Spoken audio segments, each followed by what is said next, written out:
Hey guys, welcome to my YouTube channel. My name is Brian. I also go by Mens, and this is my channel, Addicting Games. I recently placed top 16 at a regional in Peoria. It was a 512 person event, 9 rounds. I went 7-2, and this is my black and blue Sakazuki list. I just wanted to go quickly over my list, some of the choices that I made, because I do think it is slightly different from everybody else's.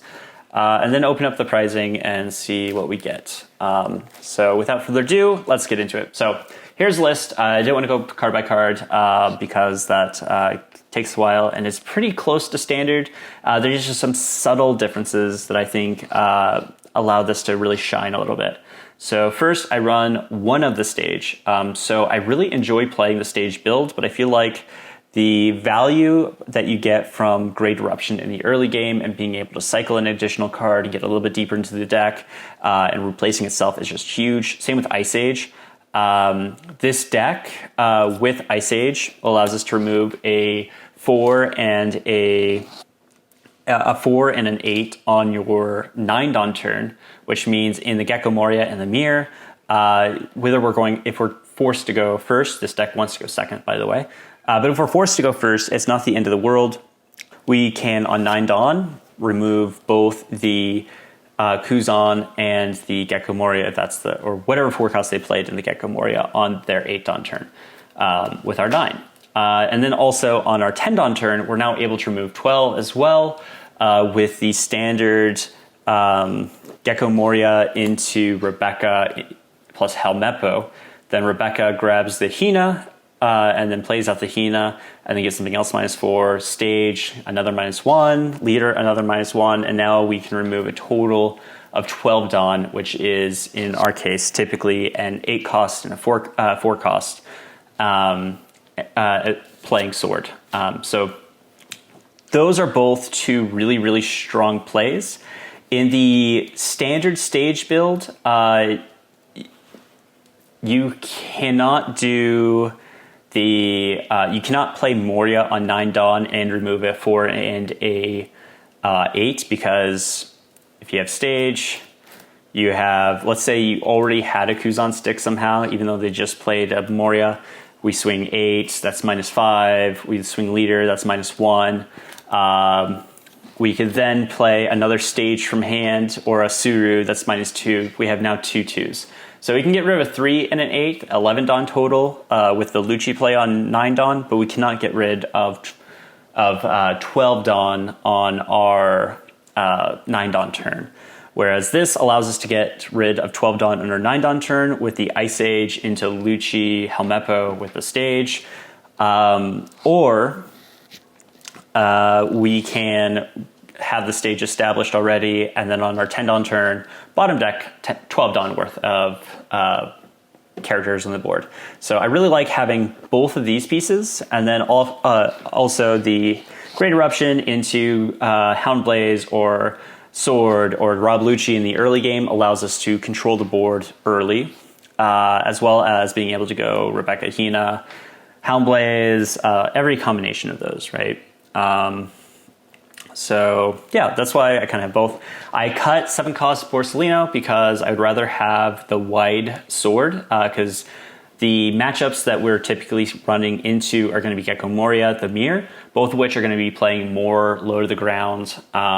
So the 2 bodies over 1 body is better.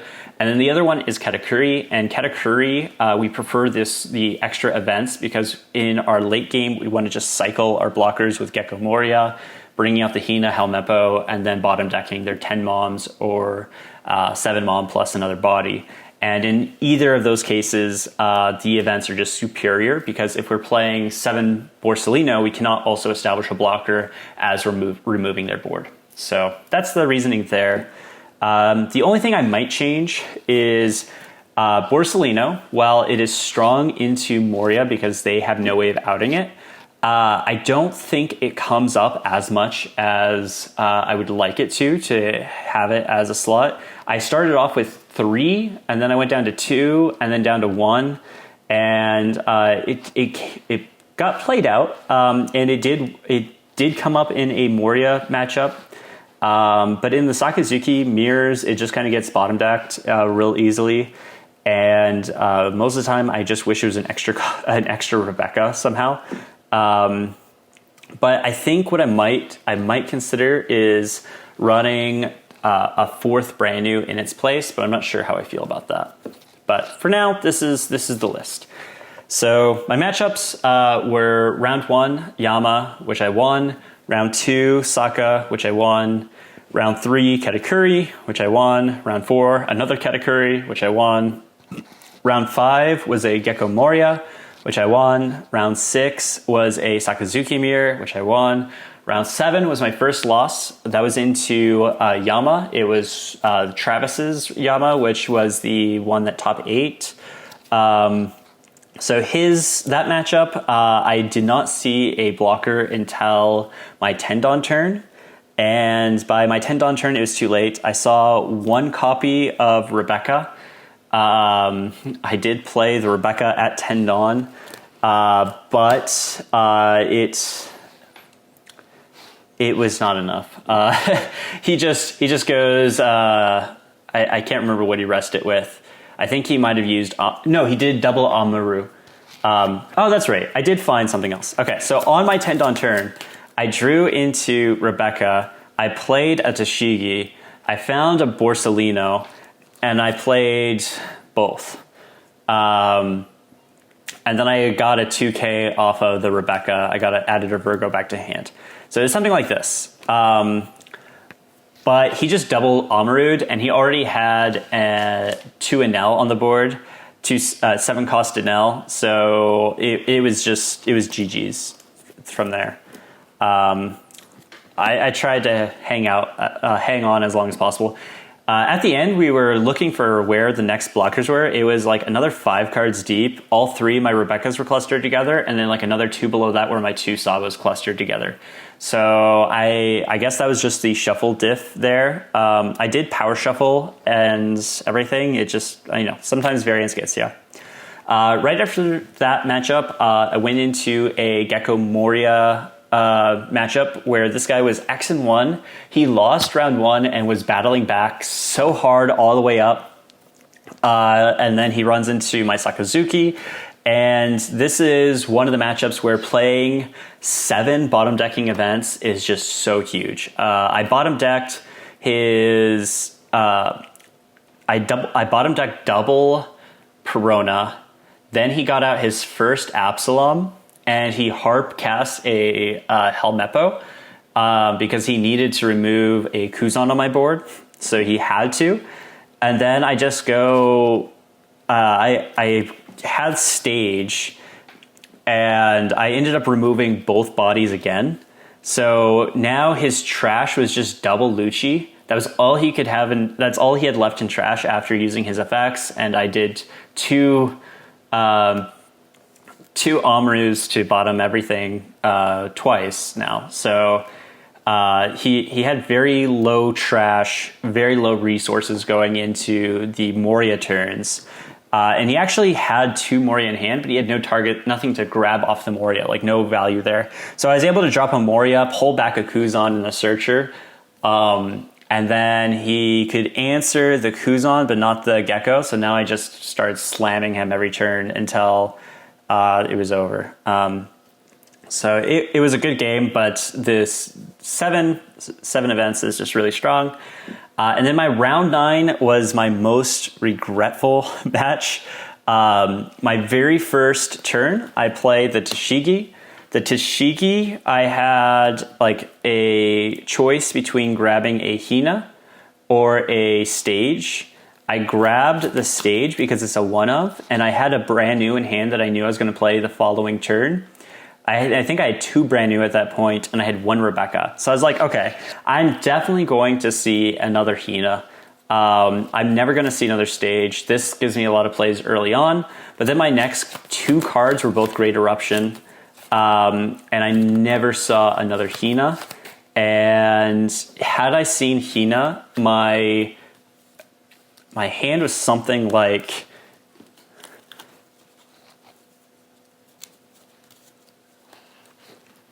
this in the late game. I had this and then like a bunch of 2Ks. So like 3 Moria, 3 Rebecca, and then 3 bottom deck events. And I just didn't have this piece. I had Helmeppo in trash. I had Sabos in trash. I also didn't see my Kuzan. If I saw my Kuzan, I could have also done some stuff. But this is what I was working with. And I was like, oh, this is great. I've got it. I just need one more piece. And I kept stalling out the game because I was able to go Rebecca Sabo. And I was like, okay, I just need to keep digging for Rebecca, get a Hina, get a Hina in the trash, and then I can go Moria gaming from there and start removing the 10 moms. But he started chaining 10 moms. He went 10 mom, and then after he 10 mommed, he Katakuri'd to remove my Moria so that his next 10 mom got the value of trashing the Moria.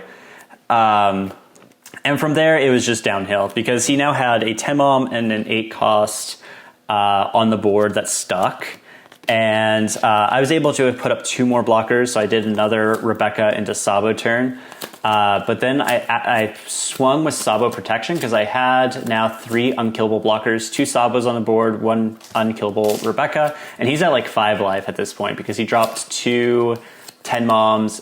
And I was just like, oh, okay, let's try to get him like down to like 2 or 3 life. That way we block all these hits and then we can maybe go for game next turn, or if he finds, like we had to start thinking of alternative routes at this point, right?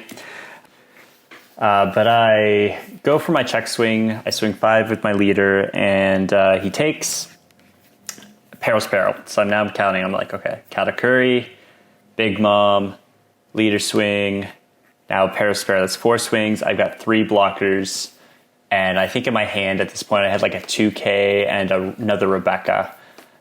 So I'm like, okay, I probably lost, but maybe he does some bad sequencing. We still need to try to get into a point where maybe I just block all the hits next turn. Maybe if I turn my Moria sideways, he'll try to clear the Moria instead of trying to go for game. So I turn my Moria sideways. Okiku. So that was probably a slight misplay on my part, but this was round 9. I was tired. Excuse. But I think I really could have won had I just grabbed the Hina early game, because the stage wouldn't have made a difference, but I would have had the Helmeppo, Hina, Rebecca chaining going on with enough events to remove everything on his board after the first 10 mom.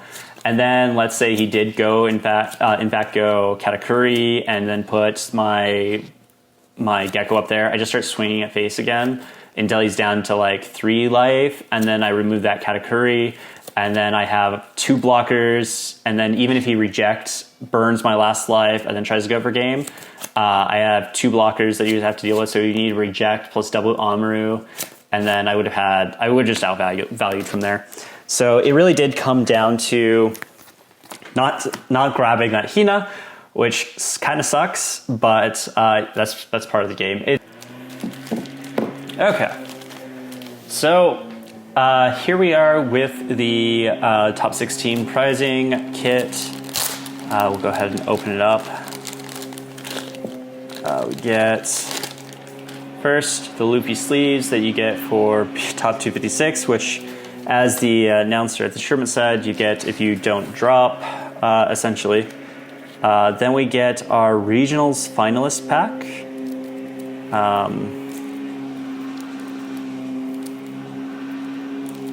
Gotta be super careful with this. Oh, I'm scared to open it.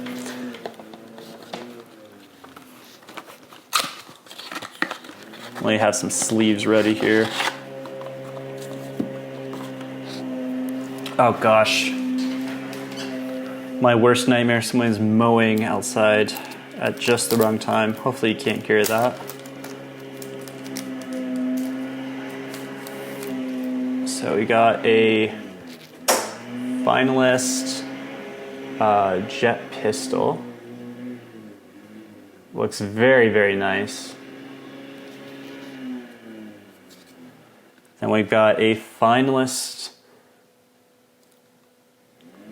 Scratchman Apu.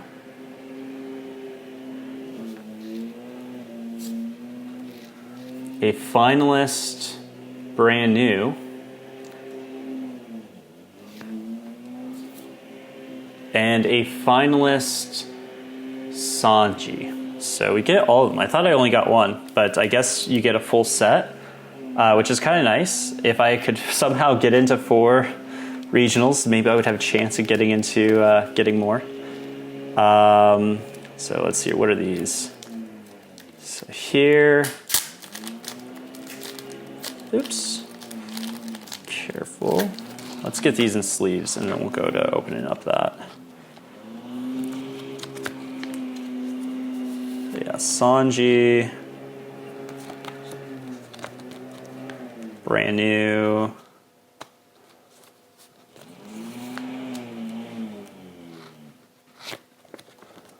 The Apu. And the Jet Pistol. These all look great.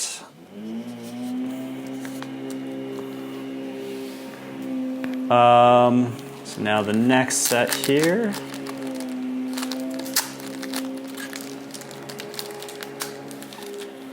Okay, cool, it's in the sleeve already. So we get the top, I think this goes to top 64. Eustace Captain Kidd. It's the one from the starter deck. It looks very, very nice, and thankfully they already had it in a fitted sleeve. So we're going to double sleeve this.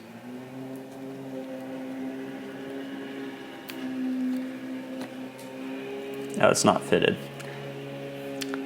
I don't know if I want to take it out of that sleeve. I'll figure out what I want to do with this later. I'm just going to be very gentle with it. Set it over there for now. And then we end up with 4 event pack volume 3s. So these I think will just be one of each, I imagine. Let's see. First one is a Monette.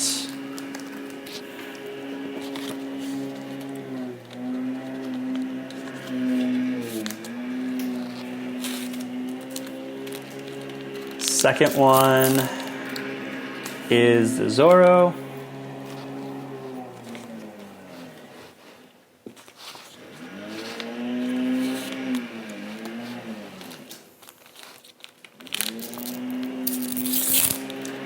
Third one is the Yamato.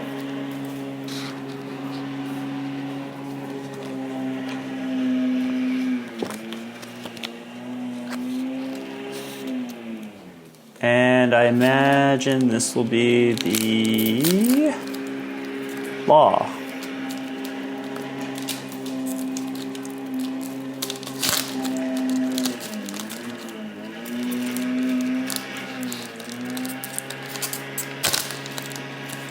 Ooh, that actually looks super nice.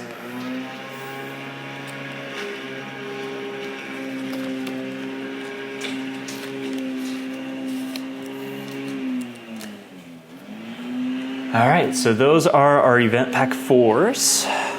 Looks like we just get one of each, which is fine by me.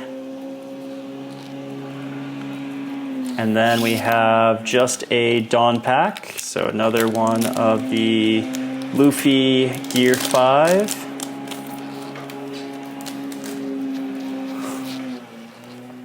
These also look very nice.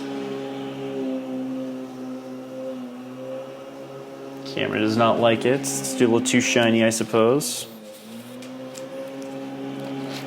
And then the last little bit here.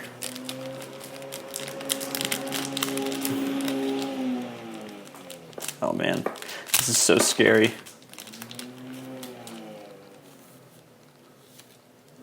We've got ourselves the top 16 Law. This is the huge benefit of getting top 16 versus like top 32. This as well as the Nats Invite. The Nats Invite was like the main thing I was going after, to be honest, because I only got into 2 regionals for this entire, like out of all the regionals, I've tried to get into every single one, I've only gotten into 2. So hopefully, or thankfully, I got the Nats invite. Hopefully I can get a top 8 at the one in Dallas later on.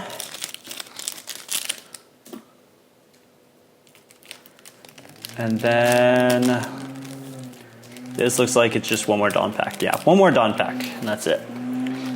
So all in all, we ended up with 4 finalist cards, 4 of the event pack volume 3 cards, 2 Dawn, and then our trophy cards up there.